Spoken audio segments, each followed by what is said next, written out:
Saudara-saudariku yang terkasih, kita bertemu lagi. Kembali Anda berjumpa dengan saya, Pastor Igo Walerubun MEC dalam Kisah Para Orang Kudus Setiap Hari. Hari ini tanggal 9 Juni, kita memperingati beberapa orang kudus di dalam gereja kita. Kelompok para kudus pertama yang kita peringati pada tanggal 9 Juni, yakni Santo Primus dan Felicianus Martir. Kedua bersaudara kandung ini berasal dari keluarga kafir di kota Roma. Meskipun mereka masih kafir, mereka dikenal sebagai orang baik yang disenangi banyak orang. Sejak kecil, Primus dan Felicianus hidup di lingkungan kafir dan dididik secara kafir pula. Pengenalan mereka akan iman Kristen sampai menjadi martir berawal dari perkenalan mereka dengan Paus Felix pertama. Dari bimbingan Paus Felix pertama, kedua bersaudara ini mengenal iman Katolik dan dipermandikan. Setelah dipermandikan, mereka rajin berdoa dan melakukan kegiatan-kegiatan amal kasih, mengunjungi orang-orang Kristen di penjara untuk menghibur dan meneguhkan hati mereka. Tuhan melimpahkan rahmat-Nya kepada mereka dan melindungi mereka dari segala tindakan kejam para penguasa negara. Selama bertahun-tahun berkarya di tengah-tengah aksi penganiayaan terhadap orang-orang Kristen oleh Kaisar Diocletianus, Primus dan Felicianus selalu terhindar dari usaha penangkapan. Namun akhirnya mereka ditangkap juga pada tahun 297 dan dipenjarakan bersama orang-orang Kristen lainnya. Meskipun demikian, iman mereka tidak guncang sedikit pun. Mereka saling menghibur dan dengan tekun saling meneguhkan sesama yang lain. Setelah beberapa waktu, mereka dibawa ke Nomentum, kota kecil yang berjarak 12 mil dari Roma. Di sana mereka diadili oleh Promotus. Dakwaan dan berbagai ancaman dikenakan pada mereka, namun iman mereka tidak goyah. Akhirnya mereka dijatuhi hukuman mati dengan cara kepala dipenggal. Jenazah mereka dimakamkan di Nomentum. Pada tahun 649, Paus Theodorus pertama menyuruh memindahkan jasad mereka ke kota San Stefanus Rotondo. Inilah peristiwa pertama tulang belulang para martir boleh dibawa keluar kota dari kota Roma. Orang kudus kedua yang juga kita peringati pada tanggal 9 Juni yakni Santo Efrem, pujangga gereja. Efrem menjadi tokoh kebanggaan umat Kristen Syria. Ia dikenal luas sebagai seorang penyair, guru, orator, dan pembela iman. Ia lahir di Nisibis, Mesopotamia, sekarang Nusaybin, Turki, pada tahun 306. Semasa remaja, ia mengikuti pendidikan agama dari Uskup Yakob dari Nisibis. Uskup Yakob kemudian digelari kudus oleh gereja, membimbing Efrem hingga dipermandikan. Ketika orang-orang Persia menduduki kota Nisibis pada tahun 363, orang-orang Kristen dipaksa keluar dari Nisibis. Efrem bersama orang-orang Kristen Nisibis mengungsi ke Edessa, Urfa di Irak. Di tempat pengungsian itu, umat mengangkat dia sebagai pemimpin rohani mereka. Efrem menerima tugas ini sebagai kesempatan emas untuk membaktikan diri pada umat. Ia mengajari mereka ajaran iman Kristen serta membesarkan hati mereka. Sementara itu, ia sendiri menjalani suatu corak hidup yang keras sampai saat ajalnya pada tahun 373. Ia rajin menulis buku-buku pembelaan iman, buku-buku apologetisnya, homili-homilinya dalam bentuk puisi, berbagai nyanyian dan kidung gereja ciptaannya membuat dia dikenal luas dan berpengaruh besar di kalangan umat di Edessa, bahkan di seluruh gereja. Di gereja timur, ia dijuluki cahaya bangsa Syria, rasul bangsa Syria, pujangga gereja, dan kecapi Roh Kudus. 20 tahun setelah kematiannya, Santo Yerome memasukkan namanya dalam daftar orang-orang Kristen yang masyhur namanya. Efrem dikenal karena ajaran-ajaran dogmatis dan pengetahuannya yang luas. Ia rajin membaca kitab suci dan merefleksikan misteri-misteri Allah. Komentar-komentarnya tentang kitab suci sangat bermanfaat pada waktu itu. Sebagai seorang komentator, ia lebih suka akan arti harafiah kitab suci dan enggan menafsirkannya secara alegoris. Ia ramah kepada orang-orang miskin dan yang menderita. Tatkala umat Edessa tertimpa kelaparan hebat pada tahun 378, ia berjuang keras untuk menyelamatkan mereka dari kematian. Kunci sukses hidupnya ialah kerendahan hati. Ia tidak menaruh kepercayaan pada diri sendiri, melainkan hanya pada Tuhan. Ia percaya bahwa Tuhan akan senantiasa membimbing dia. Ia menolak ditahbiskan menjadi imam dan memilih tetap sebagai diakon sampai akhir hidupnya. Kepada Santo Basilius yang ditemuinya, ia berkata, "Sayalah Efrem, orang yang tersesat dari jalan ke surga. Karena itu, kasihanilah saya orang yang berdosa ini. Bimbinglah saya melalui jalan yang sempit." Kelompok orang kudus ketiga yang juga kita peringati pada tanggal 9 Juni, yakni Beata Diana, Sisilia, dan Amata Perawan. Kota Bologna terkenal dengan Universitas Bologna.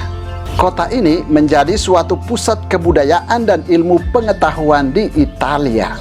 Santo Dominikus memperluas karyanya ke Italia dan memilih kota Bologna sebagai pusat karyanya karena buah-buah pikirannya diterima dengan baik di Universitas Bologna.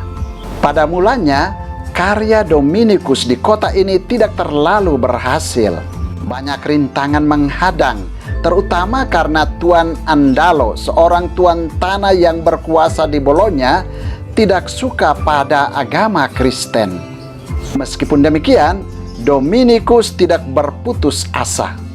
Tuhan tetap memberkati karyanya dan memberi dia jalan keluar dari segala kesulitan. Melalui Diana, putri kesayangan Andalo, Dominikus mendapat jalan keluar untuk menanamkan pengaruhnya di Bologna. Diana menjadi sahabat baik Dominikus dan sangat tertarik pada ajaran iman Katolik. Ia lalu memutuskan untuk mengikuti pelajaran agama dan ingin menjadi seorang biarawati. Ia yakin bahwa ia dapat membujuk ayah dan keluarganya agar tidak bersikap antipati terhadap agama Katolik.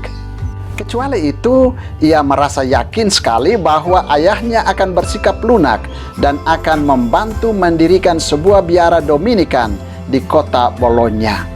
Namun apa yang diyakininya tidak terjadi dengan mulus.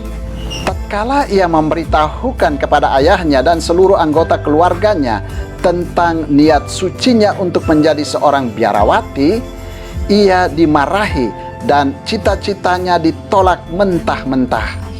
Menghadapi kemarahan dan penolakan keluarganya ini, Diana segera menempuh keputusan berani untuk meninggalkan rumah dan lari mencari perlindungan pada para imam Agustinian di Roxona. Keputusan ini dilaksanakan secara diam-diam. Hal ini sangat mengejutkan keluarganya. Mereka segera mencari Diana. Akhirnya mereka menemukan dia di biara Roxona dan membawanya pulang ke rumah. Di sana ia dipukul dan dikurung dalam sel. Akan tetapi beberapa hari kemudian, Diana berhasil meloloskan diri dan kembali ke Roxona. Keluarganya tidak berusaha mencari dia lagi. Beato Yordan dari Saxon turut berusaha menenangkan keluarganya dan melembutkan hati Tuan Andalo bersama anak-anaknya yang lain. Usaha Yordan ini disambut dengan baik dan berhasil. Tuan Andalo bersama anak-anaknya dapat menerima panggilan Diana dan membantu mendirikan sebuah biara kecil bagi biara Dominikan. Biara kecil ini kemudian dihuni oleh Diana bersama 4 orang kawannya. Cara hidup mereka menarik banyak orang, sehingga dalam waktu yang relatif singkat, mereka mendapat tambahan anggota baru. 2 orang dari anggota baru ialah Cecilia dan Amata, sahabat karib Diana. Bersama Diana, Cecilia dan Amata berkembang dalam hidup rohani yang mendalam dan pengabdian tulus kepada Allah. Kemudian mereka digelari Beata yang berbahagia oleh gereja pada tahun 1891. Orang kudus keempat yang juga kita peringati pada tanggal 9 Juni yakni Beata Anna Maria Taigi, pengaku iman. Keluargaku seperti Firdaus tampaknya dan hatiku sungguh bahagia, kata Domenico Taigi waktu berlangsungnya proses pernyataan beata atas diri Anna Taigi, istrinya. Kegembiraan dan kebahagiaan yang sama meliputi anak-anaknya serta pembantu rumah tangga yang melayani mereka. Mereka semua kagum akan kesucian hidup Anna Maria yang sangat mencintai mereka dengan perhatian dan kebaikan yang luar biasa. Anna Maria Taigi lahir di Siena pada tahun 1769. Ketika berumur 6 tahun, ia berada di Roma untuk mengikuti pendidikan. Ia kelihatan saleh dan sederhana. Ia gemar mengenakan pakaian yang indah-indah, serta gemar akan kesenangan-kesenangan dunia yang pantas. Perkawinannya dengan Domenico Taigi berlangsung pada usia 21 tahun. Tuhan menganugerahkan kepadanya 7 orang anak. Hidup mereka sederhana namun bahagia. Untuk menambah pendapatan keluarga, ia menerima pesanan jahitan. Memang banyak sekali pengalaman pahit dialaminya, namun semua itu dia persembahkan kepada Tuhan. Tuhan selalu meneguhkan hatinya dengan menganugerahkan kedamaian batin kepadanya. Baginya, mendidik dan membesarkan 7 orang anak bukanlah perkara mudah. Ibu kandungnya sendiri tinggal bersama mereka. Beban tanggungannya semakin bertambah ketika Sofia, anaknya, menjadi janda dan kembali tinggal dengannya bersama 6 orang anaknya yang lain. Anna benar-benar menjadi seorang malaikat pelindung dan pendamai untuk mereka semua. Bagi tetangga-tetangganya, ia juga menjadi seorang penghibur. Pada suatu hari, Tuhan menampakkan diri kepadanya dalam rupa sebuah bulatan cahaya ilahi. Dalam bulatan cahaya itu, ia dapat melihat segala sesuatu yang terjadi, baik pada masa lampau, masa kini, maupun masa yang akan datang.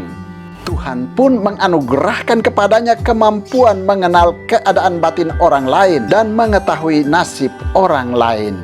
Terdorong oleh pengalaman akan Allah itu, Anna semakin yakin akan perlindungan Tuhan atas dirinya. Ia menyerahkan diri seutuhnya kepada Allah sebagai korban silih atas dosa-dosa dunia dan bagi keselamatan gereja yang tengah dilanda banyak masalah. Banyak sekali orang datang kepadanya untuk meminta bimbingan. Banyak waktu dihabiskannya untuk melayani orang-orang itu. Kesucian hidupnya ternyata berpengaruh besar terhadap lingkungan sekitarnya. Meskipun ia seringkali sibuk melayani orang lain, dia tidak pernah melalaikan kewajibannya sebagai ibu rumah tangga. Suami dan anak cucunya dilayaninya dengan penuh kasih sayang. Ia pun banyak membantu orang-orang yang susah dan menyembuhkan banyak orang sakit tanpa meminta bayaran.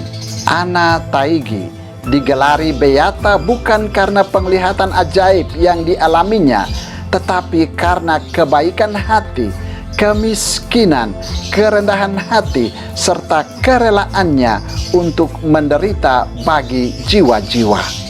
Ia meninggal dunia pada tahun 1837.